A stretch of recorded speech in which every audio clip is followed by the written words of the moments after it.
Hello दोस्तों, I hope you are fine. अब class seventh की एनसीईआरटी पढ़ लेते हैं। चैप्टर नंबर 7 पढ़ते हैं। इसमें इतिहास चल रहा अपना। जनजातियाँ कोमा खाना बदोश और एक जगह बसे समुदाय। खाना बदोश का अर्थ होता है जो व्यक्ति या जो परिवार खाने की तलाश में एक स्थान से दूसरे स्थान घूमते रहते हैं, उनको खाना बदोश कहते हैं। तो इसमें सबसे पहले जनजातीय समाज के बारे में पढ़ेंगे। देखो, उपमहाद्वीप में समाज वर्णों में बटा था। अगर भारतीय उपमहाद्वीप की बात करें, जैसे कि ब्राह्मण वर्ग और क्षत्रिय वर्ण, वैश्य वर्ण और शूद्र वर्ण, ये वर्णों में बटा हुआ था। ब्राह्मणों द्वारा सुझाए गए नियम बड़े बड़े राजाओं द्वारा स्वीकार किए गए थे। उपमहाद्वीप के कई समाज ब्राह्मणों द्वारा सुझाए गए सामाजिक नियमों और कर्म कांडों को नहीं मानते थे, और न ही वे कई असमान वर्गों में विभाजित थे। ऐसे समाजों को जनजातियाँ कहा जाता है। कुछ जनजातियाँ खेती से अपना जीविका उपार्जन करती थी तथा कुछ जनजातियों के लोग शिकारी, संग्राहक, पशुपालक थे। कुछ जनजातियाँ खानाबदोश थी जो कि एक स्थान से दूसरे स्थान तक घूमती रहती थी। ये जनजातियाँ जंगलों, पहाड़ों, रेगिस्तानों तथा अन्य दुर्गम जगहों पर निवास करती थी। जनजातीय समूह भूमि व चारागाहों पर नियंत्रण रखते थे तथा अपने नियमों के अनुसार परिवारों के बीच में इनका बंटवारा हुआ करता था। मतलब इनके भी कुछ नियम वगैरह होते थे, है ना, परिवार से संबंधित। जाति आधारित और जनजातीय समाज दोनों अपनी विभिन्न जरूरतों के लिए एक दूसरे पर निर्भर थे। जनजातीय लोगों के बारे में पढ़ते हैं। जनजातीय लोगों का कोई लिखित दस्तावेज नहीं था। समृद्ध रीति रिवाजों और वाचक अथवा मौखिक परंपराओं का वे संरक्षण किया करते थे। ये परंपराएं एक पीढ़ी से दूसरी पीढ़ी को विरासत में मिली थी। जनजातीय लोग भारत के लगभग हर क्षेत्र में रहते थे। समय के साथ इनका इलाका बदलता रहता था।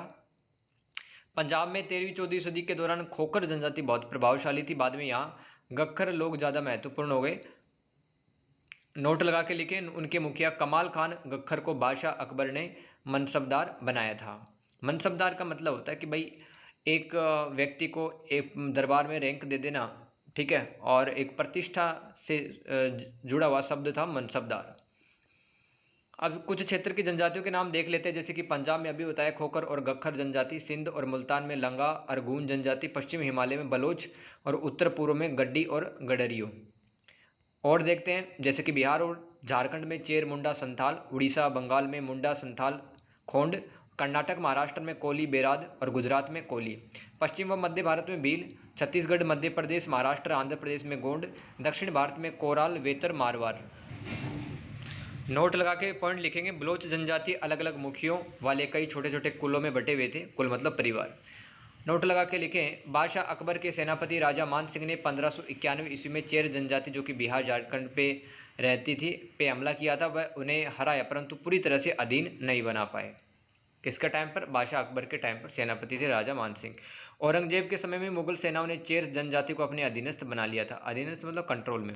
अब भारत की कुछ जनजातियाँ दोस्तों, जैसे कि यहाँ पे देखें अपन, हरियाणा में देखते जाट और गुज्जर, है ना। ऐसे ही राजस्थान में भील, मीणा, गरासिया, डामोर, और अभी आपको बताया है पंजाब में गक्खर और खोखर और भोटिया है, ये आपके उत्तराखंड में, ठीक है। ऐसे ही मतलब प्रत्येक राज्य में जनजातियों का निवास था, है ना। इधर देखिए आप, उत्तर पूर्वी भारत में कोच, खासी, गारो, है ना, और काचरिया, अहोम और नागा जनजाति, काचरी से सॉरी।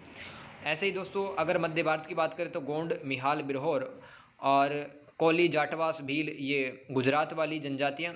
इसी तरह से अब नीचे आ जाए, महाराष्ट्र में भील, कोली, काटकारिस, बेराद। इसी तरह से दक्षिण भारत में भी बादागस, मारवाड़, वेतर, टोडा, भील और गोंड, ये दक्षिण भारत की जनजातियों के नाम हैं, ठीक है। तो मैप बनाएं अच्छे से और प्रत्येक जनजाति को राज्य के साथ में याद करने की कोशिश करें। ये उत्तर प्रदेश में थारू, बुक्सा, खरवार जनजाति। ऐसे ही दोस्तों यूपी में बंजारा, मुंडा और खोंड जनजाति रहा करती थी। आगे चलते हैं। खाना बदोश और घुमंतू समुदाय। तो खाना बदोश घुमंतू लोग होते हैं, उनमें से कई पशुचारी होते हैं जो पशुपालन करते हैं अपने रेवड़।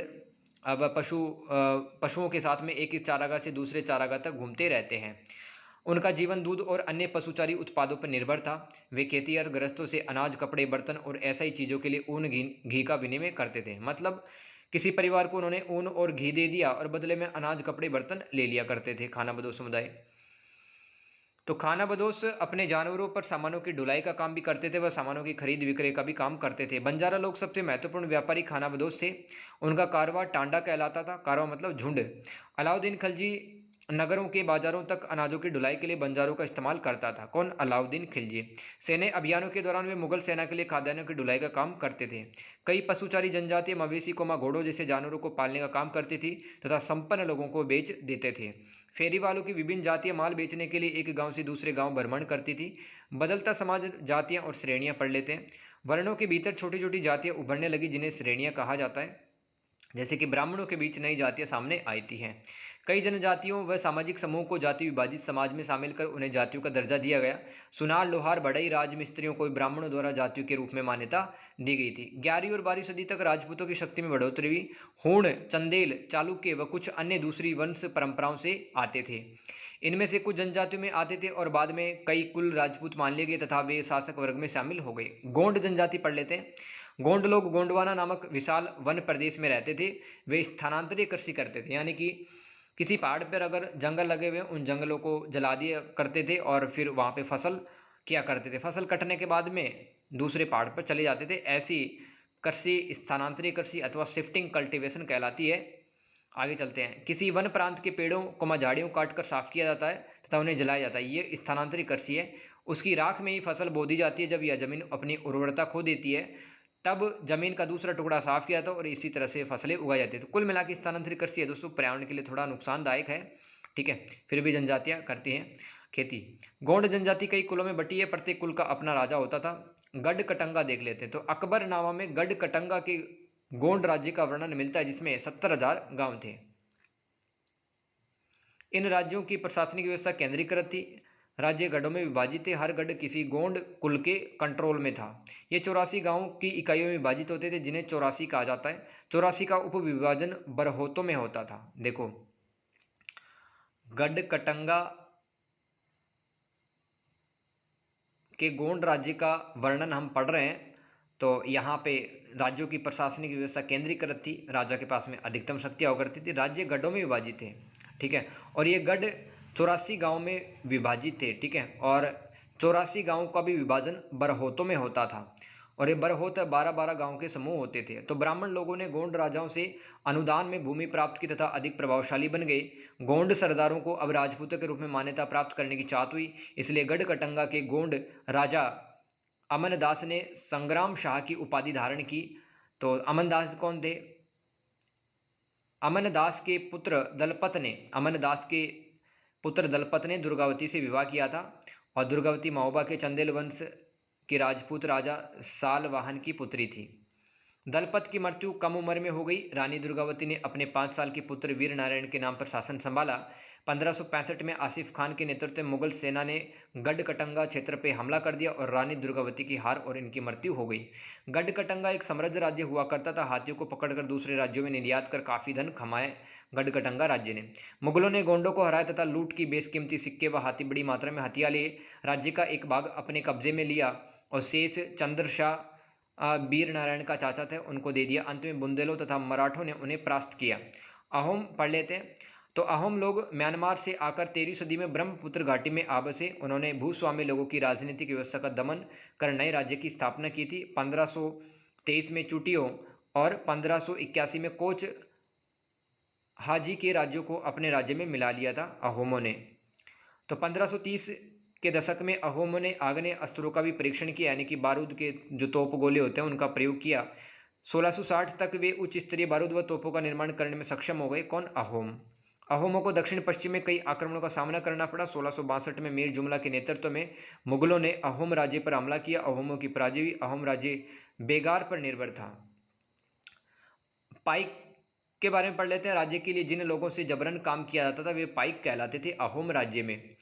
अहोम राज्य में एक जनगणना की गई। प्रत्येक गांव को अपनी बारी आने पर निश्चित संख्या में पाइक भेजने होते थे, यानी कि जो व्यक्ति काम करते हैं उनको भेजना होता था। इसके लिए कम आबादी वाले इलाकों में लोगों को स्थानांतरित किया गया जिससे अहोम कुल टूट गए। अहोम समाज कुलों में विभाजित था जिन्हें खेल कहा जाता था। एक खेल के नियंत्रण में कई गांव होते थे। शुरुआत में अहोम लोग अपने जनजातीय देवताओं की उपासना करते थे, परंतु 17वीं सदी में ब्राह्मणों का प्रभाव बढ़ा। मंदिरों ब्राह्मणों को राजाओं द्वारा भूमि अनुदान में दी गई थी। सब सिंह के काल में हिंदू धर्म वहाँ का प्रधान धर्म बन गया था। ये कहाँ की बात पढ़ रहे हैं अपन? अहोमों की बात पढ़ रहे हैं। अहोमों का एक राजा था शिव सिंह। अहोम समाज अत्यंत परिष्कृत समाज था। कवियों विद्वानों को अनुदान में भूमि दी जाती थी, यानी कि कलाकारों का मान सम्मान यहाँ पे होता था। नाट्यक्रम को प्रोत्साहित किया गया। संस्कृत की महत्वपूर्ण कृतियों का स्थानीय भाषा में अनुवाद किया गया। बुरुंजी नामक ऐतिहासिक कृतियों को पहले अहोम भाषा में और फिर असमिया में लिखा गया। तो असम राज्य से रिलेटेड साहित्य उसको बुरुंजी कहते हैं। पूरी भारत की जनजातियाँ देख लेते हैं, जैसे कि कोच, गारो, खासी, डफलास, मिर्च, मिरिस, है ना, नागा, काचरीस, ये सब पूर्वी भारत की जनजातियाँ हैं। ठीक है, आगे चलो, ये लिख लेना, इम्पोर्टेंट है। तो अब मिलान करते हैं। तो ये जो गढ़ है दोस्तों, ये किससे संबंधित था? ये है आपका 84 गांव। देखो गढ़ है वो 84 गांव में बटे हुए थे। टांडा किसे कहते हैं? टांडा को आपको मैच करना है कारवां, मतलब जो बंजारों का एक समूह होता था उनको टांडा भी कहते हैं। श्रमिक है वो किससे आप मैच करोगे? श्रमिक को कर दो आप पाइकों से। ठीक है, पाइक है वो अहोम राज्य में काम करने आया करते थे। कुल है, कुल को किससे करोगे? कुल को आप खेल से कर दो। ठीक है, पांचवें को शिव सिंह। शिव सिंह आप ईक से कर दो, अहोम राज्य का एक राजा था शिव सिंह। दुर्गावती, दुर्गावती को कर दो, गढ़ कटंगा क्षेत्र से संबंध रखती थी दुर्गावती। रिक्त स्थानों की पूर्ति करें। वर्गों के भीतर पैदा होती नई जातियां कहलाती थी, क्या कहलाती थी? श्रेणियां कहलाती थी। दूसरा सवाल है, अहोम खालिस्तान अहोम लोगों द्वारा लिखी गई ऐतिहासिक कृतियां हैं। तो बुरुंजी अभी बताया है, अहोम साम्राज्य में जो साहित्य लिखा गया उसको बुरुंजी साहित्य भी कहते हैं। आगे चलते हैं। खालिस्तान ने इस बात का उल्लेख किया कि गढ़ कटंगा में 70,000 गांव थे। तो किस में किया है? अकबरनामा। ठीक है, जो कि अकबर से रिलेटेड है किताब। आगे चलते हैं। बड़े व ताकतवर होने पर जनजातीय राज्यों ने खालिस्तान को भूमि दान दी, मंदिर व ब्राह्मणों को भूमि दान दी। तो गाइज हमारे जो चैप्टर था, ठीक है, बड़ा इंटरेस्टिंग था। इसमें जनजातियों के बारे में पढ़ा है, भारत की विभिन्न जनजातियों के बारे में, वो आपका कंप्लीट होता है। नोट्स बनाएं, वीडियो को शेयर करें, कमेंट पसंद आता तो वीडियो पसंद आता तो आप एक कमेंट भी जरूर करें। चैप्टर नंबर 8 में मिलते हैं, तब तक के लिए God bless you, thank you so much.